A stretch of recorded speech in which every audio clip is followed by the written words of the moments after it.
Yo, what's going on, everybody? Welcome back to Trenton's Tech, and today I'm going to be telling you guys about my 2-month review with the Galaxy Z Fold 5. It's actually coming up a little bit closer to 3 months, but we'll just go with 2 months just to, keep things a little bit more honest. I like the Z Fold 5. It's one of these things that I've gotten used to the phone. I've gotten used to foldables. I like foldables now. I'm still using an iPhone 15 Pro Max as my main phone, and basically this is my business phone. So any sort of like business affairs or phone calls or anything I need to do with, I use this phone. So, but yeah, I like foldables. I'm into foldables. I'm cool with foldables.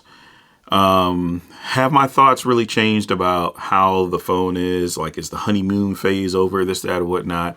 And I would say the honeymoon phase part is kind of over, but I still like this phone.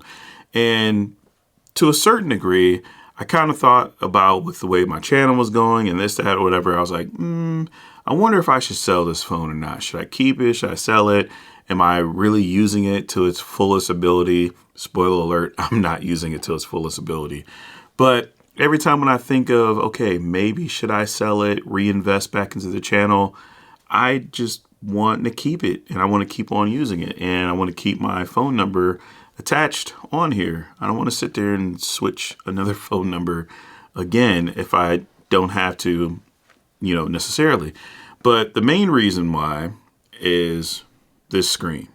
This screen, even though it's, has like the little, reflectiveness, and you have a screen protector on there and all that stuff, this screen keeps me coming back to the Z Fold 5. Just straight up having a screen that you can basically fold up and put in your pocket and then, pull out and have a bigger display is great. I love it. I can't say enough good things about it. The only drawbacks to it, to me, really is the price. Like, if you can get this phone here for $1,200-$1,300, I say go for it. I say it's worth it. Some of these phones could be found for like $1,000 depending on where you shop.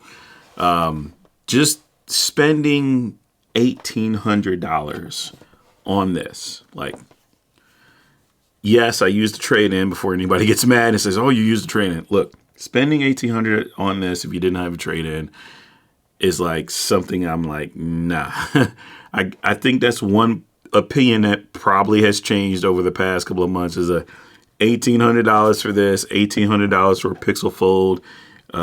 Even if the OnePlus Open was $1,800, I'm like, nah, not $1,800 for a foldable in the US, not $1,800 for a foldable you don't even get a charger with, that you get a basic cable with, that you pretty much don't get anything else. Like, no, absolutely not. But I still like the phone. And that's the main thing, is that I still like the phone. I still enjoy the phone. And to be honest, I really haven't kept up with any of like the updates or the One UI, this, that, or whatever, because frankly, I just don't care. I use the phone, and whenever the phone says, hey, you got to update, cool. I update the phone and I keep it moving. I haven't looked at anything as far as like the actual updates, what they fix, what they change, this, that, or whatever, because I've never had an issue with the phone. I've never had an issue with shutter lag. I've never had an issue with overheating. I've never had an issue with charging or any other of the issues that seem to come up every single year and seem to be a problem for other people. But for me, there's not really a problem at all. Still love to use this to take phone calls. Just the fact that I can just have this in my hand, hold it up to my ear, and talk just like this is great. I like the narrow form factor of this. I know some people are going to get mad and be like, oh, how could you use a narrow phone? Well, I just use it and I got used to it. Like, I have no other way to explain it. And of course, like you'll adjust because, I have the iPhone 15 Pro Max here. So even if I was on the phone with this phone, it's not so bad. But just something about taking phone calls with this, just, I don't know, call me old school, grew up in the 90s or whatever. But You know, it reminds me of like the thinner, skinnier phones back when I had like a Nokia 3310 or whatnot. And it was just a slender device. And that was the form factor, was like a slender phone. And you just put it up to your ear and talk. Now we got, you know, AirPods and we got speakerphone and this, that, or whatever. But yeah, I make that emphasis of just using this as a phone. Now, the other thing I'll talk about is flex mode. Flex mode is something that's cool. It's not something I'm going to complain about, but I really don't use the Fold in flex mode. I use the Fold one of two ways. I either use it closed with the cover screen, or I use it all the way open. Like, I know a lot of times you'll see like little displays and stuff where it's like sitting like this and it's like a mini laptop and you can use it that way. I just don't use it as a mini laptop. I know people have showed before where like, hey, you can use flex mode and you can take pictures and you can set it up this way and that way. And I'm just like, nah, I'm good. I just hold it, you know? So basically I just open it up and I just hold it this way or do it this way. Or sometimes I might do like the little cover screen thing where I can take a picture with the cameras here, but I'm not really like using it like this and typing on it. Just call me weird, but that's just the way that I kind of roll with it and I kind of use it. So flex mode is not exactly the biggest thing in the world for me. Now, sure, yes, you have flex mode where it can hold the position of the hinge in so many different ways or whatnot. However, the one downfall of this, like most other foldables, including the Pixel Fold and some other ones, is that even with the hinge, since both of these are pretty much kind of weighted the same, unless you like have a case with like a bumper on there, it's just gonna like tip over and rock back and forth. So unless you have it at a 90, it's, you know, 90-degree angle, it's gonna stay flat. As you start to do this, you know, it's gonna start to, you know, wobble and wiggle and all that other stuff. Still using the same case on here. For those of you guys who have been asking in the comment section, I'm going to make a separate video about this case, but I will link it down below. Basically, this is just a two-part case that comes together. And the main issue I've had with the Z Fold 5 as far as cases is finding a case that fits on here and you have that hinge protection. But you still have like a good amount of protection, still have a lip in. The main issue I've seen is where cases require adhesive. This case right here does not require adhesive. Is it the world's greatest case? Is it the most expensive case? No. You'll spend, I think, like 28 bucks on this or whatever, and you may notice a little bit of, you know, this part starting to bend in a little bit because it's just plastic, but trust me, it's better than having to use adhesive, because the thing about adhesive is if you take the case off, that adhesive gets weaker and weaker over time. But like I said, just having this case on here, it's minimal. I like it. It doesn't really create a whole lot of bulk or whatnot. And like I said, it's just a simple two-piece thing. And let's say if I were to go ahead and take this off, and we can do this for demonstration purposes. Excuse me. So here's how the Fold looks basically by itself. And, you know, hey, thumbnail, right? But yeah, this is how the Fold looks in the blue special edition color. This is how, you know, thin it is and all that. And you can basically see everything there. The case here is two pieces. So you have this side here, which goes on the back, and this just snaps on. You don't have to worry about this going anywhere. You have this part right here. And when you line these up, there's two little holes on here. And I'm doing it the wrong way. All right, so we got two little holes in there. You line it up, you put it on there. And as you guys can look inside here, with those two dots, this will slide. So as it closes, this slides inward, which is actually a pretty good design. I mean, in my opinion, I think Samsung should kind of steal that idea instead of the whole, you know, using adhesive thing. But that's basically how that works. And so far, it's provided some pretty good protection. I haven't dropped it, you know, thank goodness, because I just panic whenever you spend that much money on something and it drops.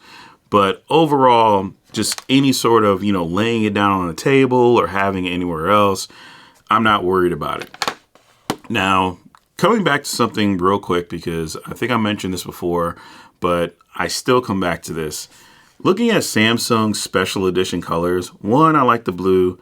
Two, the matte sides. The matte finish sides are great, in my opinion. To me, they give you a little bit more grip than like the polished aluminum that you see on the regular Z Fold 5 models. Why did I almost say S23 Ultra? But yes, the regular Z Fold 5 models, those to me feel kind of slippery, where this feels like it's not going to go anywhere. So still appreciate that. And that's just something, honestly, I wish Samsung would just get rid of the mirrored finish edges and kind of maybe even go the same route as Apple did, because with the iPhone 15, you know, even though now we have titanium, you still have matte edges, so they're not as like shiny. So it feels like you have a little bit more grip to it. It doesn't feel like it's gonna slide out of your hands if your, you know, fingers get a little bit wet, or if you're like not about that case life. So that's just, like I said, a little critique of mine, just something that I kind of think about. Let's talk about cameras. And to be really, really, really honest, I've never had to really worry about cameras on this phone. Now, yes, I have said in the past that if you're going to pay X amount of dollars for a certain phone and this, that, and whatnot, that you should have the flagship cameras and all of that included for the amount of money that you pay. I still have that same sentiment, but the cameras on here are good enough. Like, they're not terrible, they're not awful.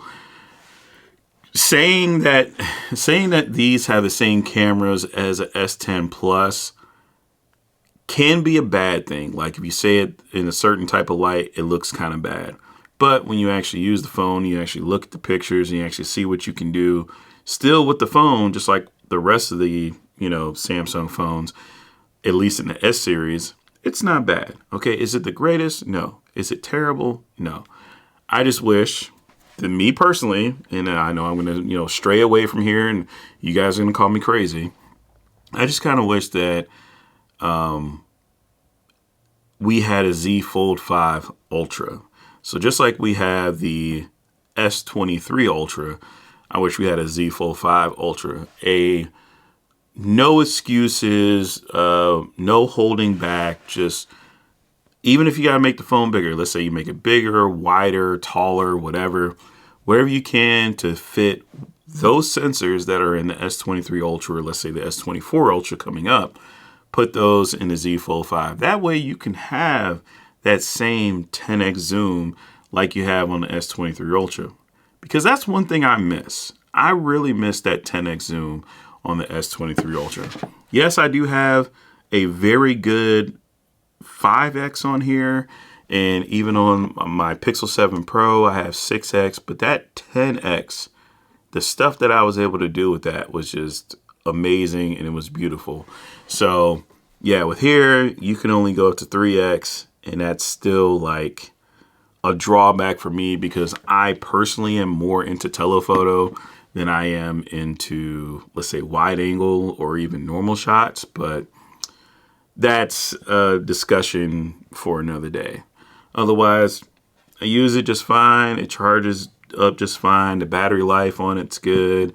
The main thing I'll do, to be honest, is play Asphalt 9 on here, and I really just enjoy doing that. Now, you might say to yourself, Trent, why don't you do more of the $1,800 phone? Because I just use it as I need it. I'm not exactly forcing myself to use certain things in order to prove stuff to other people. I just, you know, I'll be bored one day and I'll just throw up Asphalt 9 and hop right in here and just game for a while, you know. It's portable. It's easier to carry around than a Nintendo Switch or anything like that, or Switch Lite.